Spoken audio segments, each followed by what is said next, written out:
hello लोगोफोर दिनै आरो आं नोंथांमोननि थाखाय मोनसे इन्टारेस्टिं फेक भिडिअ लानानै फैबावबाय एसे गोबाव जाबायमोन फेक भिडिअ लाबोया बिनिखायनो आङो दिनैहाय नोंथांमोननि गेजेरावहाय फेक भिडिअ लानानै फैदों बेवहाय नर्थ करियानि माखासे आयेनफोरखौ आङो नोंथांमोननो खोन्थागोन जायखौ नोंथांमोना खोनायोब्ला गावखौनो गाव बेसे खाफाल गोनां नोंथांमोना बेबायदि सानलायगोन जायाव नोंथांमोना दिनैहाय जोंनि भारत हादराव जाय खामानिखौ नोंथांमोना मावनो हायो नोंथांमोना बे खामानियावहाय नोंथांमोना नर्थ करियावहाय नोंथांमोना मावहैनो हानाय नङा बिदिब्ला फैदो जोङो भिडिअखौहाय स्टार्ट खालामदिनि स्टार्ट खालामनायनि सिगां आङो नोंथांमोन बयनोबो मिथिहोनो सानो आंनि चेनेलावहाय मोनसे गिववे जागासिनो दङ नोंथांमोना बेवहाय बाहागो लानो हागोन आङो लिंकखौहाय डिसक्रिप्शनाव होनाय जाबाय जेब्ला आंनि चेनेला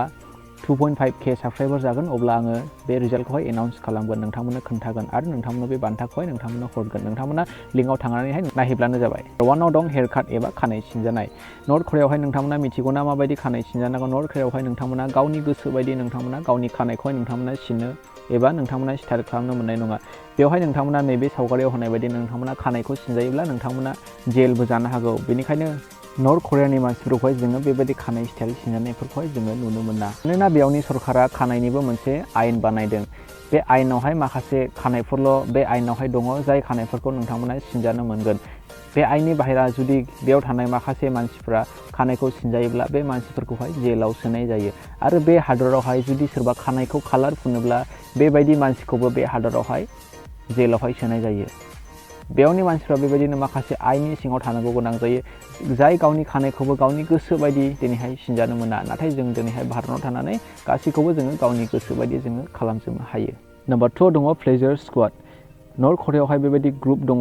जाय ग्रुपआ हाई क्वालिफाइड सरकारनि खामानि मावग्राफोरनि देहानि लुबैनायखौ सुफुंनांगौ बे ग्रुपआवहाय 2000निबो बांसिन एबा 2000निबो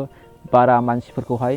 साबसिन हिन्जावफोरखौहाय बिथांमोना बे ग्रुपआवहाय सोयो आरो बिथांमोना बे हाई क्वालिफाइड सरकारनि मावग्राफोरजोंहाय लोगोसे थानानै बिथांमोनखौहाय गोजोन होनांगौ बे प्लेजार स्क्वाडनावहाय लांनो थाखाय बिथांमोना हिन्जावफोरखौहाय जेब्ला हिन्जावफ्रा 13 इयार्स जायो बे समनिफ्रायनो बिथांमोना बे हिन्जावफोरखौहाय सेलेक्ट खालामो स्कुलाव फरायजेननायनिफ्रायनो एबा स्कुलाव फरायनायनिफ्रायनो बिथांमोनखौहाय सेलेक्ट खालामो बिथांमोना सेलेक्ट खालामनानै बे हिन्जावफोरखौहाय गासैबो मेडिकेल टेस्ट नायजोबो बिथांनियाव बेराम दंना गैया जुदि बिथांनियावहाय जेबो बेराम गैया जेबो डिफेक्ट गैया अब्ला बिथांमोना बेबायदि हिन्जावफोरखौहाय बे प्लेजार स्क्वाडनावहाय सोयो जाय गावसिनि हाइलि क्वालिफाइड जे सरकारनि खामानि मावग्रा बिथांमोननि देहानि लुबैनायखौ सुफुंनांगौ नम्बर 3 दं प्रपर्टि एबा धोन सम्पति नोंथांमोना मिथिगौना नर्थ करियानि मानसिफोरनियावहाय जेसेबांनाखि धोन एबा जेसेबांनाखि फैसा थाया मानो बिथांमोना बेवहाय जेबो बायनो हाया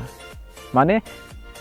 मोनसे बुस्थुखौ बायनानैहाय गावनि नाम खालामनो हाया मानोना बेयावनि गासैबो सम्पतिफ्रानो सरकारनि आखायावसो एबा सरकारनि नामावसो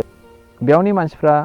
गावनि न'आव थायोब्लाबो बिथांमोन थानाय न'आ गावसिनि नङा बेफोर गासैबो सरकारनि न' गोजासो नम्बर 4 दं ससियेल मिडिया नोंथांमोना मिथिगौना नर्थ करियानि मानसिफ्रा जेबो बिथांमोना आउटसाइडनि ससियेल मिडियाखौ बाहायनो मोना एबा गुबुन कान्ट्रियावनि बानायनाय ससियेल मिडियाखौ बिथांमोना बाहायनो मोना जेरैहाय फेसबुक टुइटार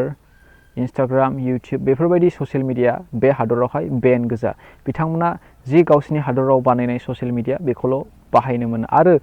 बिथांमोना गावनि गोसो बायदियै बे ससियेल मिडियायावहाय जेबो खालामनो हाया एबा जेबो नायनो हाया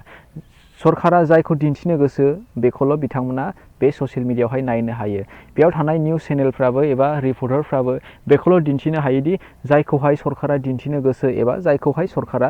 दिन्थिनांगौ होननानै सानो बेखौल' बेयाव थानाय मानसिफोरा नायनो हायो एसेनोसै लोगोफोर दिनैनि थाखाय आङो बे भिडिअखौहाय बेयावनो दोनथ'नाय जाबाय नोंथांमोना जुदि भिडिअखौ मोजां मोनदोंब्ला अन्नानै लाइक खालाम आरो नोंथांमोना आंनि चेनेलाव गोदानब्ला अन्नानै चेनेलखौहाय साबस्क्राइब खालामनानै हो थेंक इउ फर वाचिं